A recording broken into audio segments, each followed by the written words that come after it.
Hi friends, ഇന്ന് ഞങ്ങൾ school വിട്ടിട്ട് ഡ്രസ്സ് മാറ്റിയിട്ട് കൈക്കോട്ട് എടുത്ത് നടന്ന് വരികയാണ് കേട്ടോ. നല്ല ഭാരമുണ്ട് കൈക്കോട്ട്. അതുകൊണ്ട് തന്നെ ഞാൻ അവിടെ ഇരുന്നിട്ട് കൈക്കോട്ട് വലിച്ചു കൊണ്ടുപോകാൻ കേട്ടോ.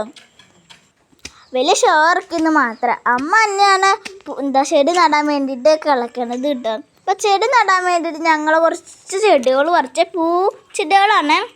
നല്ല ബലമുണ്ട് അത് പറിക്കാം. എൻ്റെ മുഖം കണ്ടാൽ നിങ്ങൾക്ക് മനസ്സിലാവും.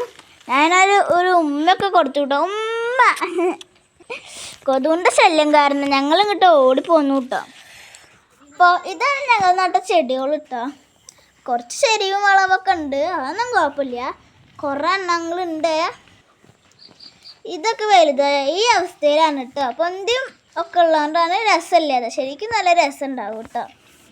അപ്പോൾ അപ്പുറത്തെ സ്ഥിതിട്ട് പുല്ലു അമ്മ പറിച്ചു കേട്ടോ. ഞാനും ജ്യോതിയും കൂടി കേട്ടോ. അപ്പം അവിടെ അമ്മ പുല്ല് പറിച്ചിട്ട് കിളച്ചു കേട്ടോ. നല്ല ബുദ്ധിമുട്ട് ഇങ്ങനെ കിളയ്ക്കുക. അപ്പം ഞാനും ജ്യോതിയും ഒരു പൂച്ചെടി എടുത്തിട്ട് നടുക കേട്ടോ. ഈ ചെടിയുടെ പേരൊന്നും എനിക്കറിയില്ല കേട്ടോ. അപ്പോൾ ഞാനവിടെ ചെടിയൊക്കെ ഇളക്കി നോക്കുന്നുണ്ട്, അത് വീഴുമോ എന്നൊക്കെ അറിയാം. ജ്യോതി ചേച്ചി എന്താ ചെയ്യണമെന്ന് വിചാരിച്ച് നോക്കുകയാണ് കേട്ടോ. അപ്പോൾ ഞാനും ജ്യോതിയും കൂടി ചെടിയൊക്കെ നട്ടു കേട്ടോ.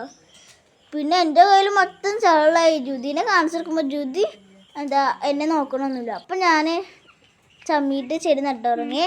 കുറച്ച് കഴിഞ്ഞപ്പോൾ കോഴീനെ കൂട്ടിലാക്കാൻ ജ്യോതി കോഴിയുടെ പിന്നാലെ ഓട്ടം. വീടാനൊക്കെ പോകുന്നുണ്ട്, എന്നാലും കോഴിനെ കൂട്ടിലാക്കണമെന്നുണ്ട്. ജ്യോതി പിന്നാലെ ഓടും. കുറച്ച് കഴിഞ്ഞപ്പോൾ ജ്യോതിക്ക് ദേഷ്യം വന്നിട്ട് ആ വടി അവിടെ ഇട്ടിട്ട് ജ്യോതി ദേഷ്യപ്പെട്ട് നടന്നു പോകണം. കുറച്ച് കഴിഞ്ഞപ്പോൾ കോഴികളൊക്കെ കൂട്ട് കയറിയപ്പോൾ ആള് സന്തോഷമായിട്ടോ. കോഴീനെ കൂട്ടിലാക്കാനൊക്കെ പറയുന്നുണ്ട്. Like and